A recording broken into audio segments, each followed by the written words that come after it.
Her hands were shaking, but only a little, and only because the kennel stones leached cold up through her knees and into the bones of her wrists. The dark before dawn was the color of wet slate.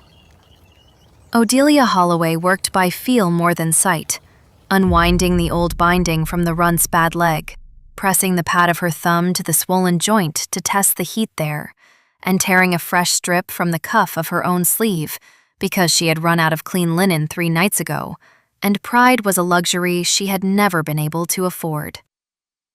The wolf did not whimper. He never whimpered. He turned his good eye toward her, that one milky gold eye that still caught light, and waited with a patience that had always struck her as wrong for an animal so small and so broken. She tied the cloth gently. She tucked the ends. And then she watched him do the thing he always did, the thing that made her chest ache without her quite knowing why. He lowered his muzzle and licked, not the wound, not her fingers, but a specific corner of the fabric, the hem where 2 tiny stitched letters curled against each other in faded madder thread. M.H. Marjorie Holloway. Her mother had embroidered that sleeve a year before the fever took her, and the Runt had been licking those 2 letters every time Odelia bandaged him for 2 winters now. She had always thought it was love, the strange, uncomplicated love of a creature who had no one else. Through the high slit window above the feed bins, she could see the torches being lit in the courtyard, one by one, like a row of small orange teeth opening in the dark. The banners were going up, crimson on black. The Crimson Moon Trials, once a decade, all 7 packs summoned to the throne. And somewhere out beyond the gate, the alphas were already arriving with their retinues and their oiled hair, and their teeth filed to points for show. She rested her forehead against the Runt's bony shoulder for one breath. Just one. Then she stood, picked up the lead rope she had braided herself out of kitchen twine, and walked out into a morning that did not yet know what she had come to do. What she did not know, what no one in the kingdom yet knew, was that the small, ruined animal limping at her heel was older than the king who would mock him by sundown, and that the strip of cloth at his leg carried the name of the woman who had hidden him as a cub in a peat bog, while the royal council slit the throats of everyone who shared his blood. The wolf knew. The wolf had always known. He limped beside her with his 3 good steps and his 1 dragging one, and he kept his milky eye fixed on the courtyard gate, as if walking toward something he had been waiting a very long time to finish.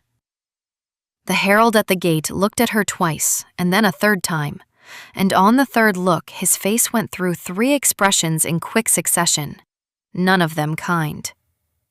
Odelia kept her chin level. She had practiced this in the mirror of the water trough for a week. Chin level, shoulders open, eyes on the middle distance, so that no single guard could decide she was looking at him in particular and take offense. The herald cleared his throat. He glanced at the Runt. He glanced at her plain wool dress, the apron she had not bothered to take off, the smear of liniment on her wrist.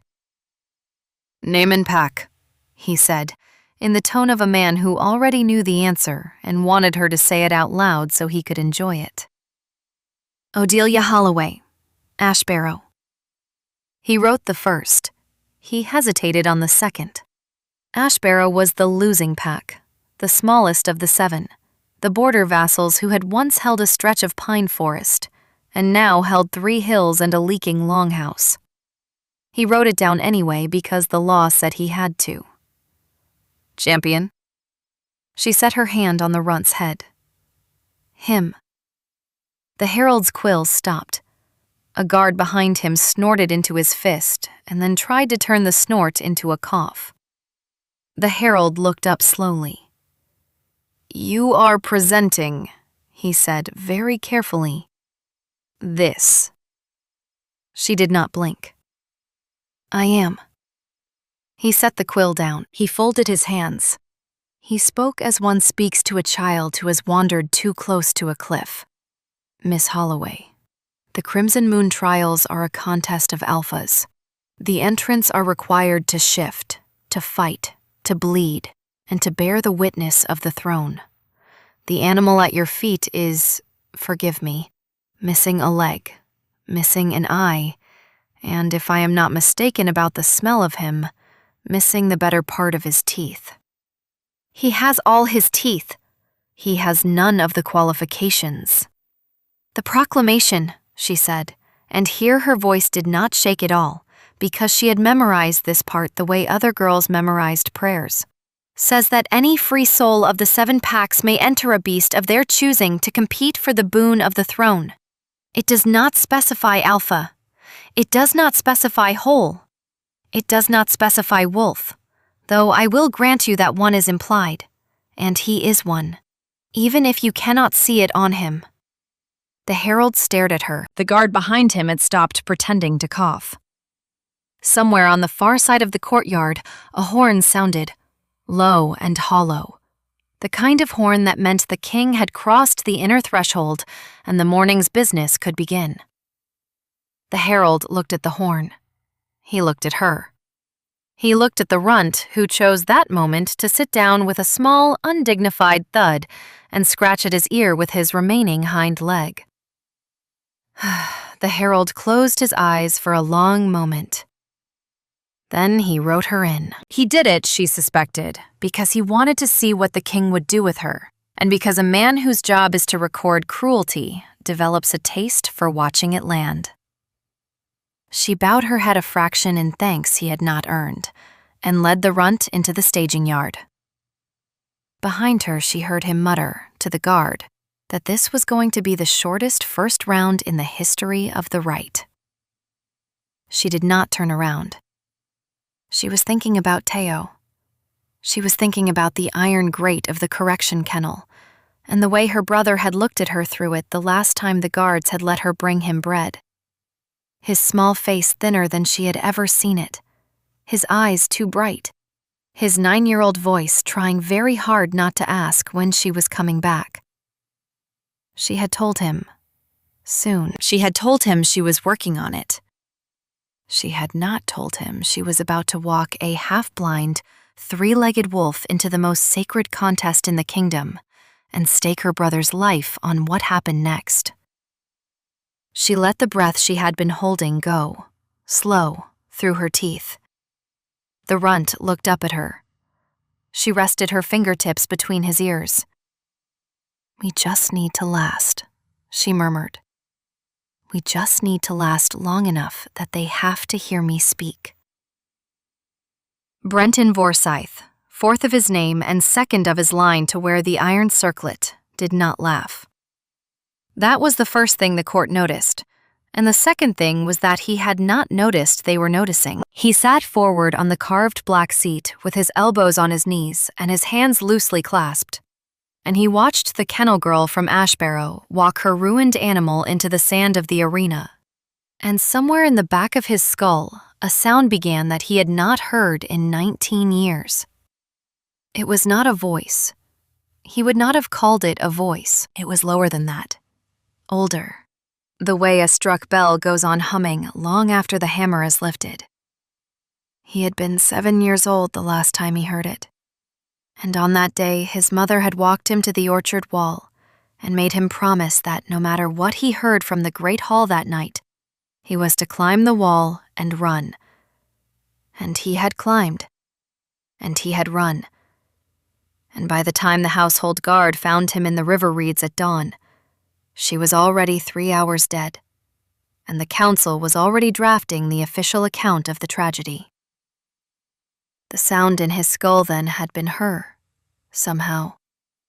The residue of whatever she was, ringing out across the kingdom one last time before it was extinguished. He had felt it for an hour, and then it had stopped, and he had grown up assuming he had imagined it, the way children imagine the dead are still nearby because the alternative is unbearable. Now, at 31, on a throne his advisors had spent his entire reign carefully managing on his behalf, He felt that ringing again, and it was coming from a one-eyed runt at the heel of a girl in a kitchen apron. He did not move. He did not change his expression. Beside him, his uncle Julius, who had been Lord Chancellor since before Brenton could lace his own boots, leaned in with a smile already shaped for the joke. "My king," Julius murmured. "Perhaps we should permit the poor creature a graceful disqualification. The girl is clearly addled by grief, or by ambition, and we have a long day ahead." Brenton did not look at him. "The proclamation is clear." "The proclamation is a formality, sire. No one expects what?" His voice was very quiet. Julius paused. He had been Lord Chancellor for 24 years, and he had a finely tuned ear for the moments when his nephew, normally so manageable, found a small piece of stone in himself that he meant to stand on. He recalibrated smoothly. "No one expects you to indulge a spectacle that demeans the throne, sire. That is all I meant. Let her compete." "Sire." "Let her compete, Julius. If the animal fails, the animal fails. If the girl is humiliated, that is the cost of her presumption. The proclamation will be honored to the letter. The throne does not bend its laws because a guest is inconvenient." A muscle in Julius's jaw moved very slightly. He bowed his head. He withdrew. Brenton sat back on the iron seat and let his gaze settle on the runt again, and the ringing in his skull deepened. And for the first time in 19 years, he allowed himself to wonder, with a precision that felt like a wound, whether the official account of his mother's death had ever had anything to do with the truth. In the sand below, the girl knelt by her wolf. She put both hands on either side of the small, ruined face. She said something to it that no one in the stands could hear. The runt closed his good eye for a moment, as if accepting an instruction or a kindness, and then opened it again and looked. Not at her, but up across the bowl of the arena, directly into the face of the king. Brenton felt his breath catch. It caught at the base of his throat. It caught like swallowing around a name he had not said aloud since he was 7 years old. The first round was meant to be a culling. 41 entrants stood in the staging pens, mostly massive prime-bred alphas from the inner packs, a handful of leaner border wolves, and one ruined runt at the heel of a kennel girl from Ashbarrow. The format was old and brutal in its simplicity. In the open arena, the beasts were released in groups of 7, and they were required only to remain standing at the end of 3 minutes. Submission counted as standing. Surrender did not. The rule was meant to weed out cowards, not cripples, because nobody had ever before been stupid enough to enter a cripple. Odelia stood at the gate of her staging pen and counted the breaths she had left before she had to let go of the rope. She could see, across the sand, the alpha she had been grouped with. A hulking, dun-colored brute from Greythorn called, she had overheard, Silas, whose handler had been quietly bragging in the staging yard that his charge had killed 2 competitors in the last regional bout and been fined only a token sum. Silas was already pacing his pen. Silas had not stopped looking at the runt since the pens were assigned. The horn went. The gates lifted.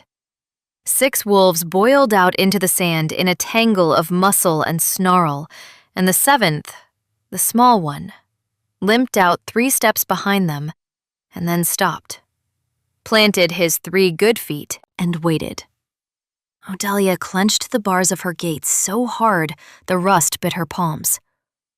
She had told herself she would not watch. She watched. Silas saw the runt and forgot the other 5 entrants entirely. He came across the sand in 3 loping strides, and his shoulders were already dropped for the kill.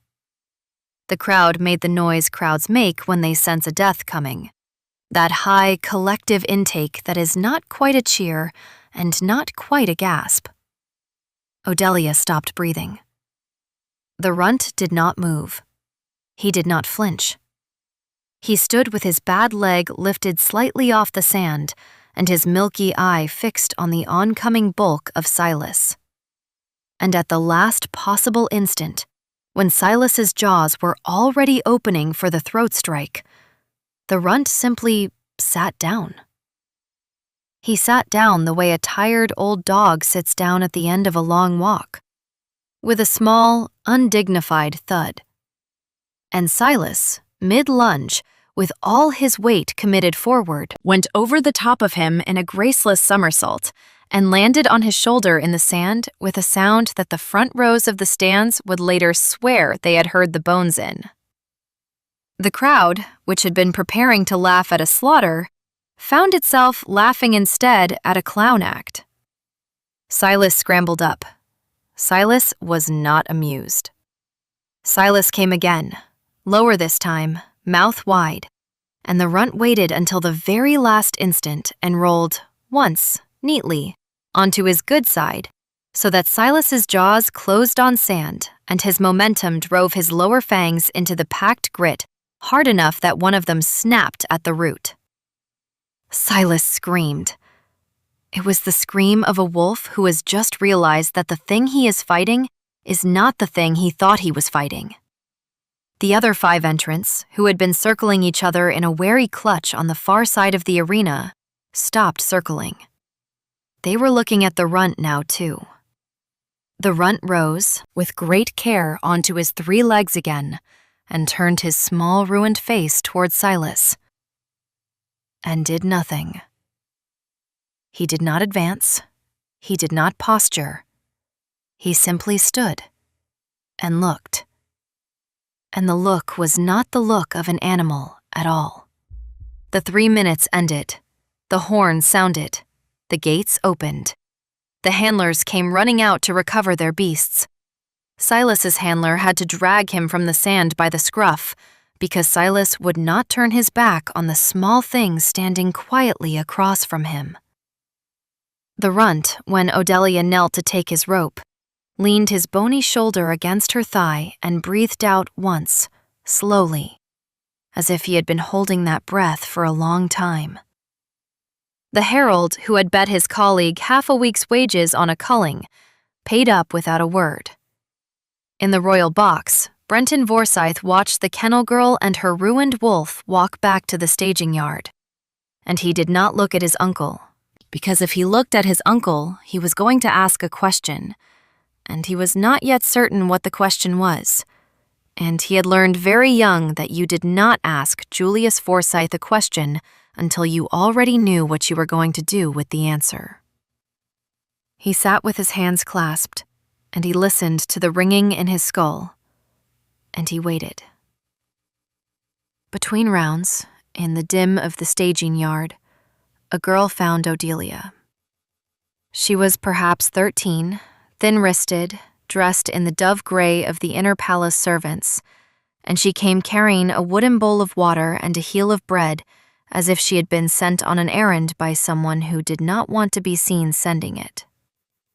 She set the bowl down beside the runt without a word and offered the bread to Odelia with both hands and a small bobbing curtsy. Odelia took the bread because refusing kindness was a kind of cruelty she had never learned to perform. "Thank you," she said. The girl's eyes flicked up. "Marty," she whispered. "My name, Marty, from the laundry." "Thank you, Marty." Marty hesitated. She glanced over her shoulder. The staging yard was a churn of handlers and grooms and stewards, no one looking at the corner where the ash barrel girl sat with her cripple. Marty crouched down quickly, pretending to adjust the bowl. "There's a man," she breathed, "in a gray hood, standing at the north gate. He's been watching you since you walked through the herald's post. He hasn't moved. He hasn't spoken. He's watching the wolf." Odelia kept her face very still. "Who is he?" "I don't know. He doesn't wear pack colors. He has a sigil on the inside of his wrist. I saw it when he pushed back his sleeve to scratch. A small one, like a fork? 3 lines coming out of a circle.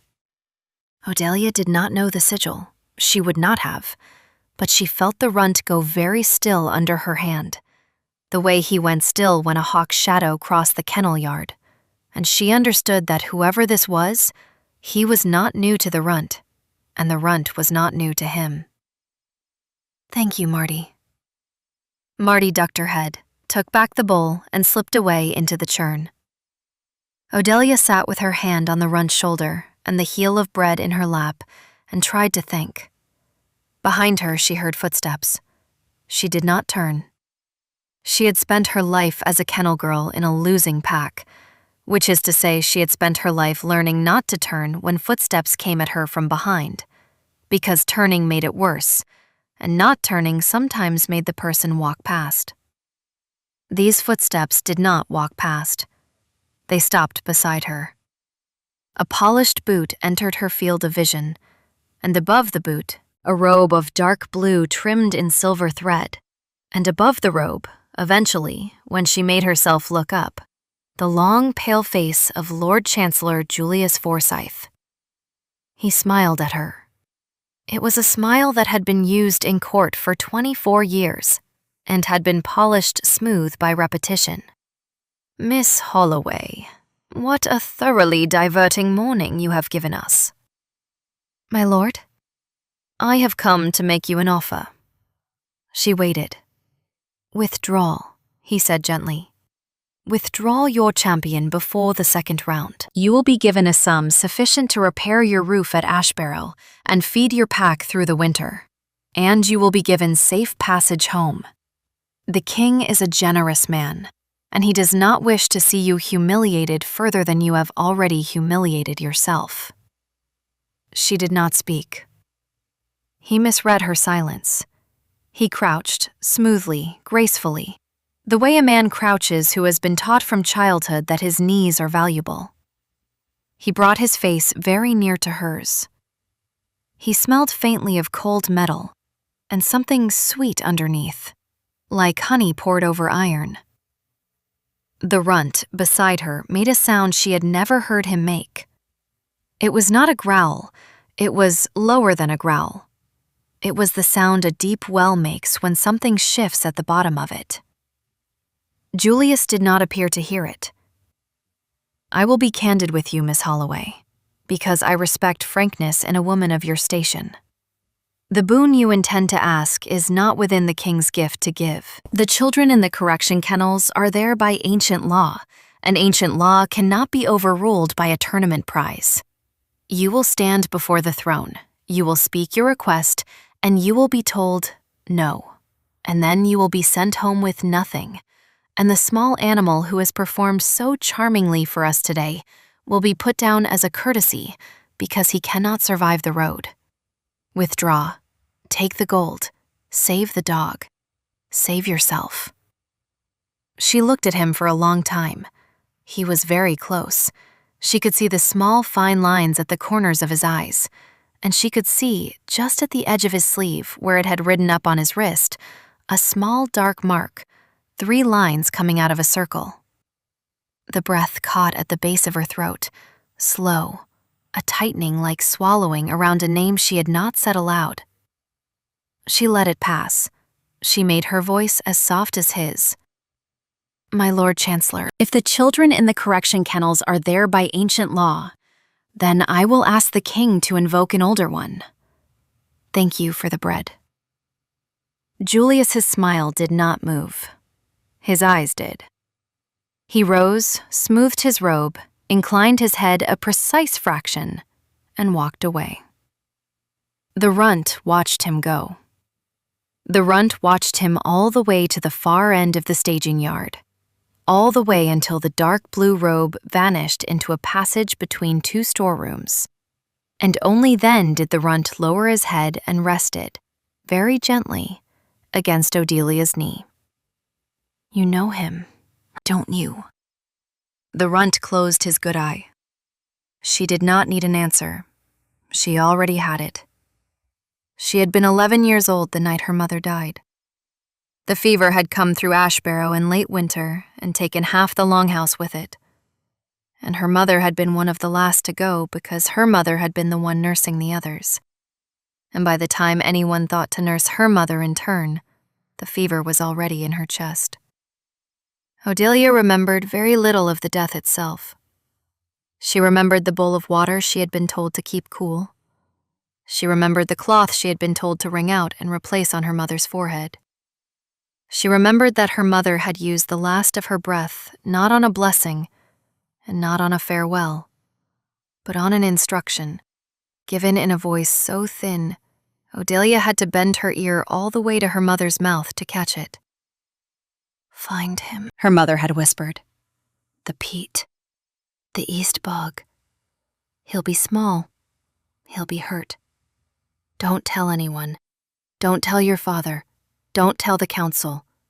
Bring him home and keep him alive, and don't ever, ever, ever say his name out loud, because they're still listening for it."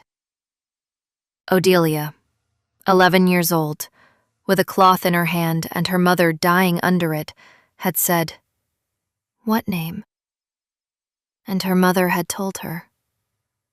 It had been a short name, 2 syllables, soft at the front, hard at the back. Odelia had said it once, repeating it to be sure she had it, and her mother had closed her eyes as if the word had hurt her. And then her mother had died, and Odelia had gone to the East Bog 3 nights later in the dark, alone, with a basket and a knife and a heart so loud she thought every wolf within a mile would come for it. She had found him in the reeds. He had been smaller than a kitten. He had been bleeding from a snare wire wound around his hind leg that someone had tried badly to remove. He had looked up at her with both eyes still good then, and she had said the name once, very softly, and the cub had crawled into her basket without a sound. She had never said the name again. 2 years later, the second snare, the bad one, had taken the leg and the eye. By then, he had stopped growing. By then, she had begun to wonder, in a part of her mind she did not let speak often, why a wolf cub did not grow. She had told herself it was the wounds. She had told herself it was the cold. She had told herself a great many things. She had never let herself think about the way he watched the kennel gate at dusk, as if waiting for someone who had been gone a very long time. She had never let herself think about why her mother, a kitchen woman who had served at the royal table for 15 years before retiring to marry an Ashbarrow huntsman, had known to send her to the East Bog on the night of her death. She thought about all of it now, in the gray shadow of the staging yard, with the second round about to begin, with the sigil on Julius Forsyth's wrist burning behind her eyes, with the Runt's small ruined head against her knee, and his slow breath warming the wool of her dress. She thought about Teo, who had been 4 when their father followed their mother into the ground. 4 when Odelia had become the only family he had. Teo, who had failed to shift on his 12th name day 3 months ago, exactly as their cousin had failed, exactly as their cousin's friend had failed, exactly as a long, quiet line of Ashbarrow children had failed for as long as anyone could remember. The cousin had been taken away in a cart and never returned. The friend had been taken away in a cart and never returned. Teo had been taken away in a cart, and Odelia had followed the cart on foot for 2 days, and she had found the place where they took him, and the place was a low stone building behind the palace called by the polished name of the Royal Correction Kennels. And the kennels had iron grates in the doors, and behind the iron grates were children, and the children were thin, and the children were quiet, and the children, when she had pressed her face to the grate, had not looked up at her, because they had learned not to. She had seen Teo last on a Tuesday. He had pressed his small hand to hers through the bars, and he had not asked her to take him home because he was 9, and he already understood that she could not. She had stood there until a guard had moved her on. She had walked back to Ashbarrow. She had read the proclamation of the Crimson Moon trials nailed to the trader's post in the village square. She had read the line about the boon 3 times. She had walked home, and she had begun, that night, to brush the Runt's coat for the journey, and she had not let herself think about anything else. Because if she thought about anything else, she would have stopped being able to do the next thing she needed to do. And the next thing she needed to do had been the only thing keeping her on her feet for 3 months. Now, in the staging yard, with the horn for the second round sounding, with the Runt rising stiffly to his 3 feet beside her, with the smell of cold metal and honey still in her nostrils from Julius Forsythe's robe, she finally let herself think it. Her mother had not been a kitchen woman. Her mother had been a hider of something the Royal Council was hunting. Her brother had not failed to shift. Her brother had been engineered to fail. The small ruined wolf at her heel was not a charity case. He was the reason. He had always been the reason. She picked up the rope. She put her hand on the Runt's head. 2 more rounds, and then I get to speak. The second round was a maze of standing stones erected overnight in the arena, and the entrants were required to find and ring a bronze bell at the maze's center before any other beast did. It favored the cunning over the brute. The Runt won it without ever entering the maze. He limped a slow half-circle around the outer wall instead, stopped at a particular stone, and pressed his nose to a thin seam in the masonry. The seam, on inspection by a baffled steward, turned out to be the back of a service passage cut for the masons during construction, and the passage opened 10 feet from the bell. The Runt walked through it, rang the bell with a single careful nudge of his nose, and limped back out before 3 of the larger alphas had finished orienting themselves. The judges argued for 20 minutes. The proclamation did not specify that the entrant must enter the maze proper. The Runt had rung the bell. The Runt advanced. The crowd, which had begun the morning laughing, was no longer laughing. The crowd had moved through laughter and through surprise and into the wary, attentive silence that crowds enter when they begin to suspect that they are present at something they will be telling their grandchildren about. In the royal box, Brenton Forsythe rose, briefly, and walked to the rail, and stood looking down into the sand for a long moment, and then returned to his seat without speaking. Julius Forsythe, beside him, did not look at his nephew. Julius Forsythe was looking at the Runt. The third round came at dusk. The rules were old, and the rules were unkind. 6 entrants remained. 4 prime alphas of the inner packs, 1 lean border wolf from Ironreach, and the Runt. They were to be released together into a smaller arena with no walls between them and no time limit and only one rule, which was that the round ended when only 1 beast remained standing. There was no submission clause. There was no surrender clause. The proclamation, in its old, crisp legal hand, used a word that the heralds were careful not to translate out loud for the crowd. But the word, in plain speech, meant that the others were expected to die. Odelia stood at the gate of her pen and she could not feel her hands. She knelt down.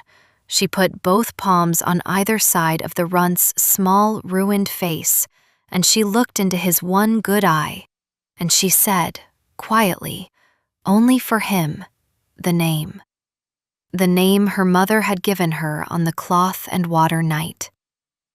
She had not said it aloud in 11 years. She said it now. The Runt closed his eye. He opened it. He licked, very gently, the corner of her sleeve where the 2 faded letters were. He turned and faced the gate. The horn went.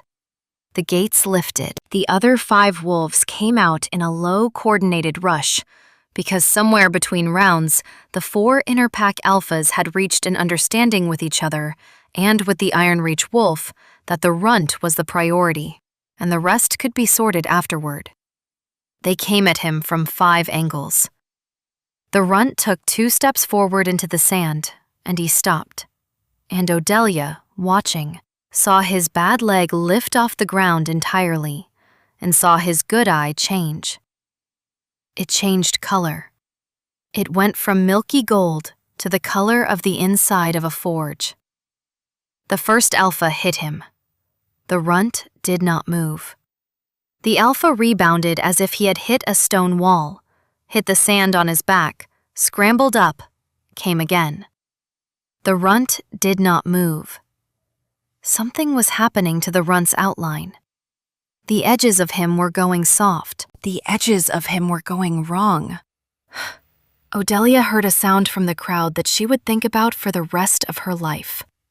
The sound of 15,000 people all at once stopping breathing. The runt's small, ruined body began to unfold. It did not grow. Grow is the wrong word for what happened.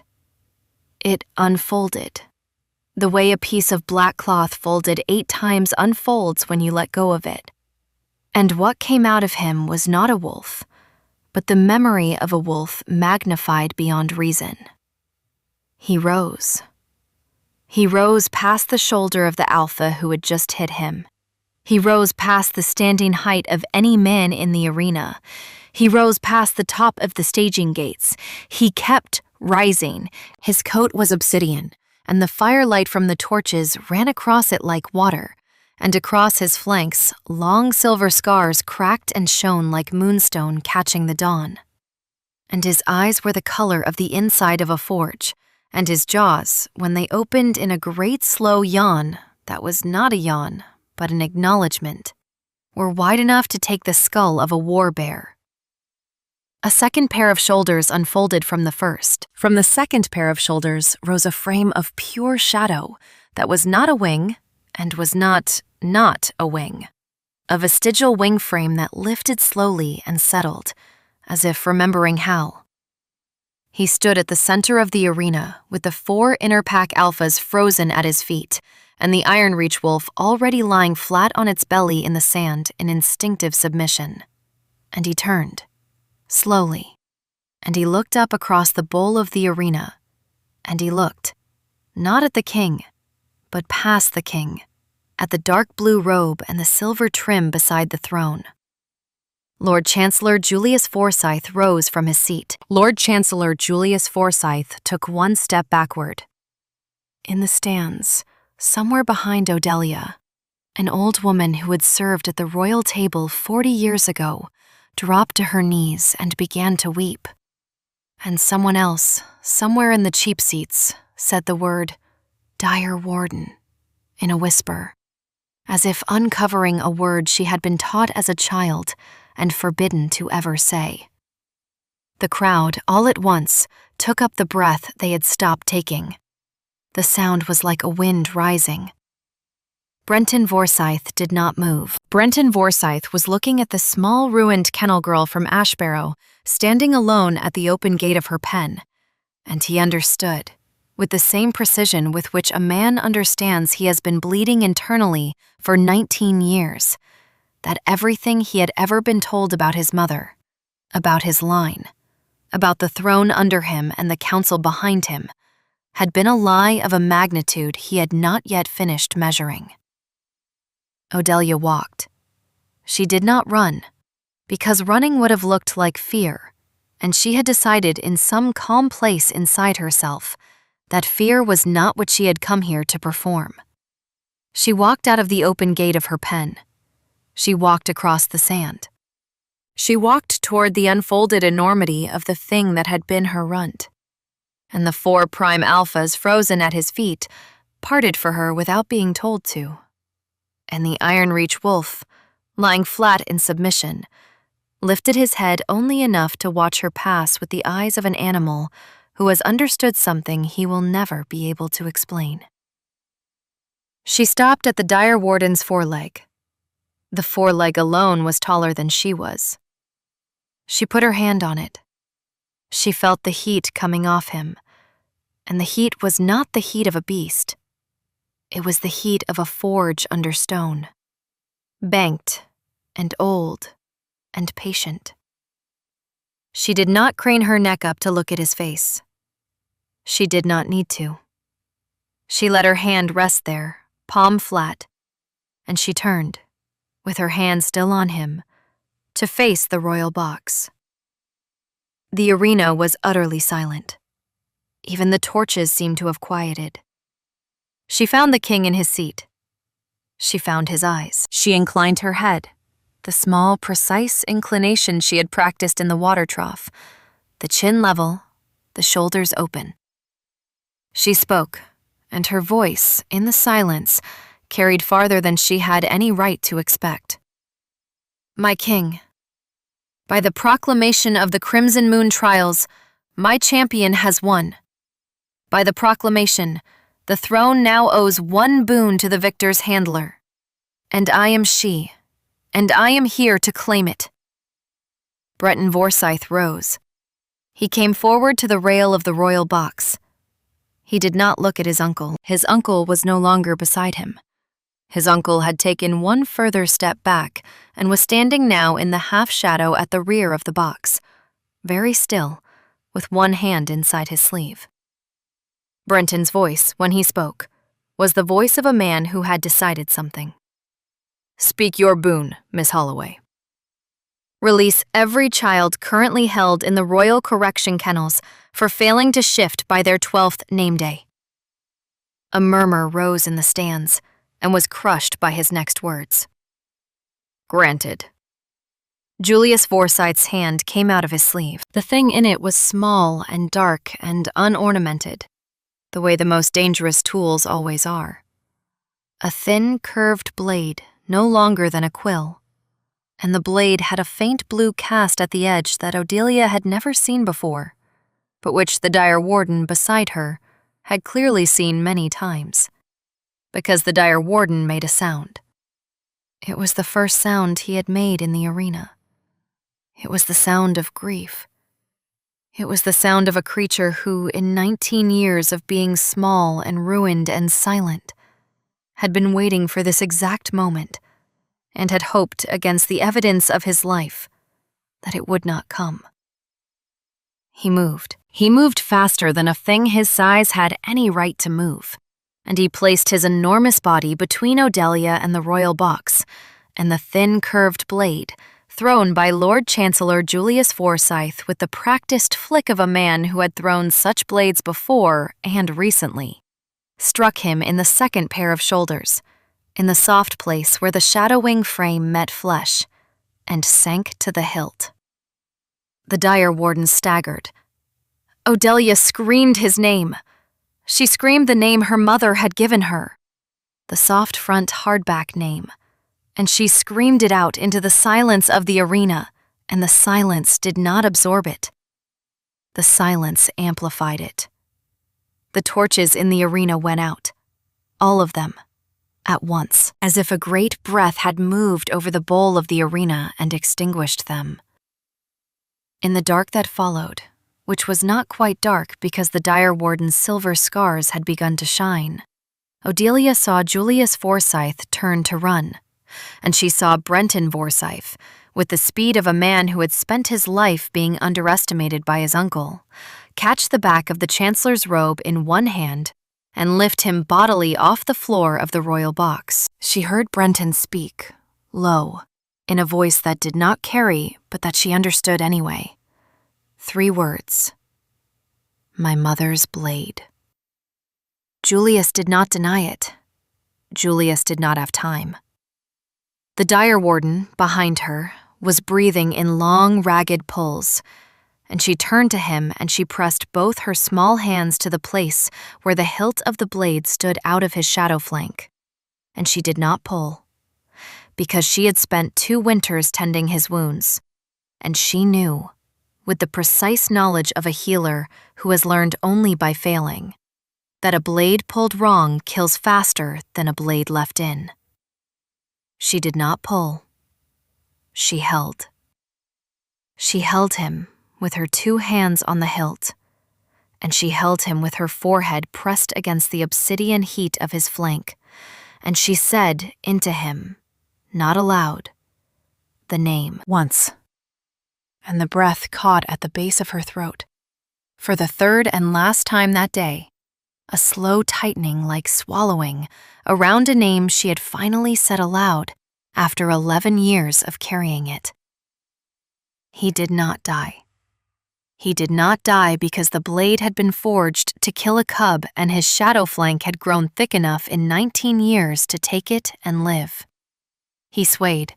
He lowered himself with great care into the sand, and he laid his enormous head down beside her, and his one good eye, no longer milky, no longer gold, the color now of a forge banked for the night, found her face. He held her gaze. He did not look away. In the royal box, with his uncle's robe twisted in his fist, Brenton Forsythe said the thing he had been waiting 19 years to say without knowing he was waiting. You killed her.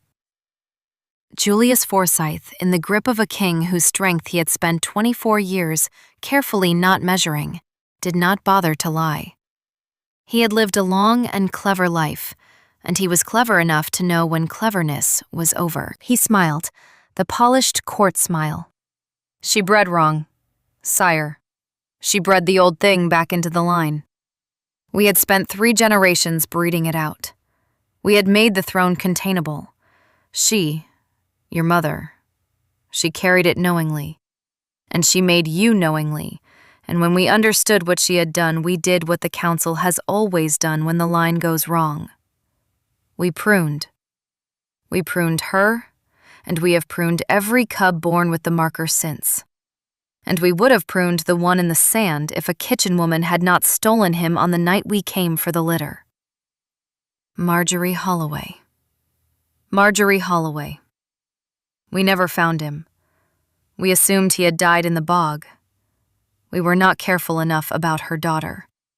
And we were not careful enough about the brother. The brother carries the marker. They all do. Every child in the correction kennels carries the marker. We were going to prune them on the eve of their 2nd shift, as is the protocol. And we would have done it cleanly, sire, as we did with your mother. And you would never have known, and the throne would have remained containable. Yes. Brenton looked at his uncle for a long, quiet moment. Then he turned, with his uncle still in his grip, and he walked to the rail of the royal box. And he looked down into the arena, where a small kennel girl from Ashbarrow knelt in the sand with her forehead against the flank of the last living adult dire warden in the kingdom. And he made a decision. He did not throw his uncle from the box. The girl below had not asked for that, and he did not yet know what kind of king he was going to be, now that he knew what kind of king he had been. But he suspected that the kind he wanted to become would not begin his reign with a body. He handed Julius Forsythe instead to the captain of his personal guard, who had appeared at his elbow without being summoned, the way good captains do. Arrest him. Arrest the council.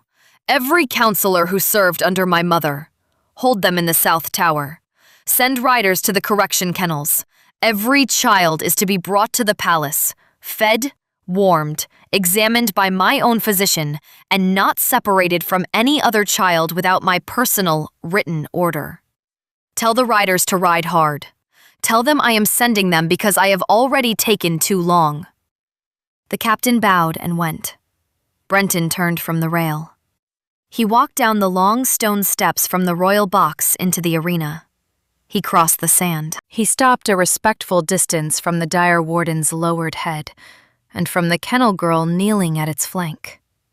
And he sank, deliberately, slowly, onto one knee in the sand, in front of the throne's entire court, and he bowed his head. He did not bow it to her. He bowed it to the creature beside her. "I am sorry. I did not know. I should have known. I was 7 years old and I should have known anyway. I have lived 19 years on a throne that was built on the bones of your kind, and I did not ask, and I should have asked. And I am sorry." The dire warden lifted his enormous head. He looked at the king. He did not move toward him. He did not move away. He looked. And then, because the dire warden had been a runt for 19 years and had learned in that time the small economies of mercy that small creatures learn, he extended his foreleg very carefully across the sand and laid the great obsidian paw, gentler than a paw that size had any right to be, against the king's bent knee. Prenton's shoulders shook once. He did not weep, because he was the king and there were 15,000 people watching. But Odelia, kneeling beside him with her 2 hands still around the hilt of a blade she would not let go of until a healer came, saw the shake and understood it for what it was. She did not look away from him. She did not offer him comfort, because she did not yet know him, and because the comfort was not hers to offer. She let him have the moment with the creature whose name she had carried in her mouth for 11 years, and never said aloud until tonight. The torches in the arena, one, by some signal she did not see given, began to be relit. Light came back into the sand. In the relit light, the silver scars across the dire warden's flank glowed and slowly dimmed, as a banked fire dims. He was tired. He had been tired, she understood now, for 19 years. She put her cheek against his neck, and she breathed in the smell of him, which had always been a non-smell, the absence of scent that Brenton Forsyth had been told all his life was the mark of a thing that had been bred out of the world. And she understood that the non-scent was not absence at all. It was a held breath. It was 19 years of a creature holding very still so that he would not be found. The healers came. The blade was drawn, slowly, by a woman with steady hands. The wound was packed and sewn and bound. The dire warden did not shift back that night into the runt. He did not have the strength for it, and Odelia, when she was asked by a steward what should be done with her champion, said only that he should be left where he was and that she would sleep beside him in the sand. A pavilion was brought. Blankets were brought. She refused the blankets and accepted one, which she draped over the dire warden's foreleg, because his foreleg was nearest. She lay against his ribs, and she felt the slow, great motion of his breathing under her shoulder, and she watched through the open side of the pavilion, the long line of carts arriving through the palace gate. The carts had come from the correction kennels. The carts were full of children. The children were thin. The children were quiet. The children, when the carts stopped and the gates were opened, and the king himself came down the steps to meet them, did not understand at first what was happening, because no one had told them yet that anything good was about to happen, and they had stopped expecting that anything good ever would. Odelia watched the carts, and she counted with her eyes the small heads. She found him in the third cart. She rose. She rose carefully so as not to jolt the great breathing flank beside her, and she walked across the sand and across the courtyard, and she got to the third cart just as a steward was lifting Teo down. And Teo, who had been 9 for 3 months, and who had been in the correction kennels for 3 months, and who had not seen his sister since a Tuesday in the early autumn, looked up at her without recognition for a long second, because his eyes had forgotten the shape of her face. Then he recognized her. He did not run to her. He was too tired to run. He walked, on legs that were too thin, across 3 flagstones, and he put his small forehead against her stomach, and he stayed there, And Odelia put both her hands on the back of his head, and she did not say anything, because there was nothing she could have said that would have been as true as the silence. Behind her, somewhere in the courtyard, the king was speaking quietly to a steward about beds and broth and the smallest sizes of clean clothes the palace could find. She did not turn to look at him. She had time, she understood, to turn and look at him later. The next morning, the healers came again, and by the next afternoon, the dire warden was able to rise, and by the third day, he had folded himself back down into the small, ruined shape Odelia had carried into the arena. The three-legged, half-blind runt with the snare scar on his hind quarter. Only now the milky eye had cleared, and the bad leg, while it would never be sound, no longer dragged. He limped beside her with his 3 good steps and his 4th that did not quite touch, and the court, when it saw him, stepped aside for him in a silence that was no longer mocking. He was given quarters in the palace. So was Odelia. So was Teo. So were the other children, 83 of them in all, and a great many of them in the weeks that followed began to undergo, under the careful supervision of physicians who had not been told what to look for because the lore had been pruned out of the palace as thoroughly as the bloodline, second shifts that no one in the kingdom had seen for 3 generations. The smallest of them was 4. The oldest was 16. They were, all of them, the lost line. They were, all of them, the sovereign strain that the council had spent 3 generations quietly culling. And they were, all of them, now under the personal protection of a king who had begun, in the privacy of his own rooms, to learn the language of grief in a way he had not been permitted to as a child. Brenton Forsyth came to see Odelia on the 7th evening. He came alone, without retinue, in a plain coat. He stood in the doorway of her chamber and he asked, with the gravity of a man asking a thing he was not certain he had the right to ask, if he might walk with her in the orchard. She rose. She put on her shawl. She walked beside him in the orchard, with the runt limping ahead of them and Teo asleep on a cot in the room behind them. And they did not say very much. He asked about her mother. She told him. She asked about his. He told her. The breath at the base of her throat did not tighten that night. It had said all it needed to say in the arena. They walked under the apple trees until the moon was high, and then they walked back, and at her door he inclined his head to her, exactly as she had inclined hers to him from the sand. And he said good night, and he went. And that was the whole of the 7th evening. And Odelia understood, watching the door close, that there was going to be an 8th.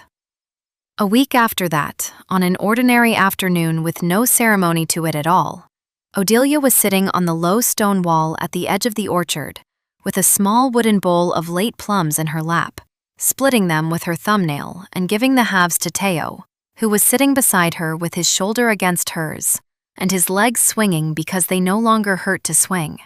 The runt was asleep at her feet in a patch of sun. The patch of sun had moved twice in the last hour, and the runt had not moved with it, which Odelia took as a good sign. The sign of a creature who has finally, for the first time in 19 years, stopped tracking the sky for hawks. Across the orchard, between the apple trees, she could see Brenton sitting on a fallen log with 2 of the smaller children from the correction kennels, a girl of perhaps 6 and a boy of perhaps 5, and the girl was telling him, with the very serious air of a person delivering important news, about a beetle she had found that morning under a flat stone.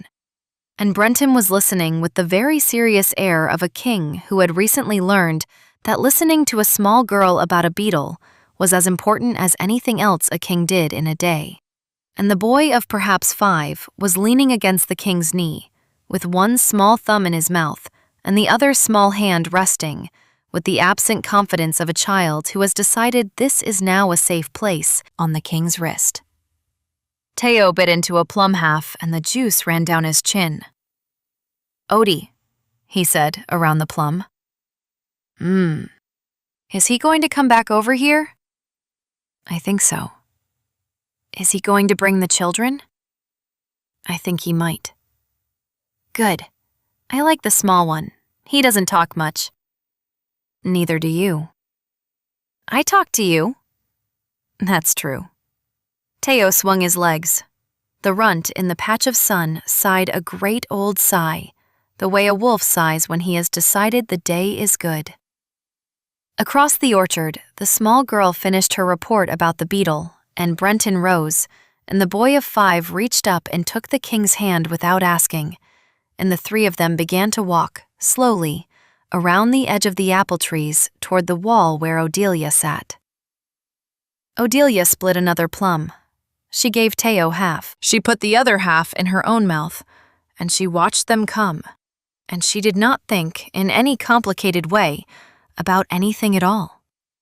She thought, instead, that the plums were ripe, and that Teo's legs no longer hurt, and that the small ruined wolf at her feet had stopped tracking the sky, and that the king of the 7 packs was crossing an orchard in the afternoon light with a child holding each of his hands, and was coming, deliberately and without ceremony, toward a kennel girl on a low stone wall, and that the breath at the base of her throat was easy and even, and that the world, for the length of one ordinary afternoon, was the shape that her mother, 11 years ago, with her last breath in a cloth and water room, had asked her to help make.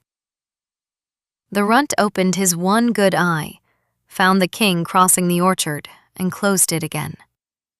He had been waiting for this, Odelia understood, for a very long time. She handed Teo another plum. I keep thinking about the small ruined wolf in the patch of sun, and about how long he had been holding still, and about what it must have cost him to hold still that long, without anyone knowing he was holding anything at all. If you had been Odelia, 11 years old in a cloth and water room, hearing a name you were never to say aloud, I'd love to know whether you'd have gone to the bog that night. See you in the next story.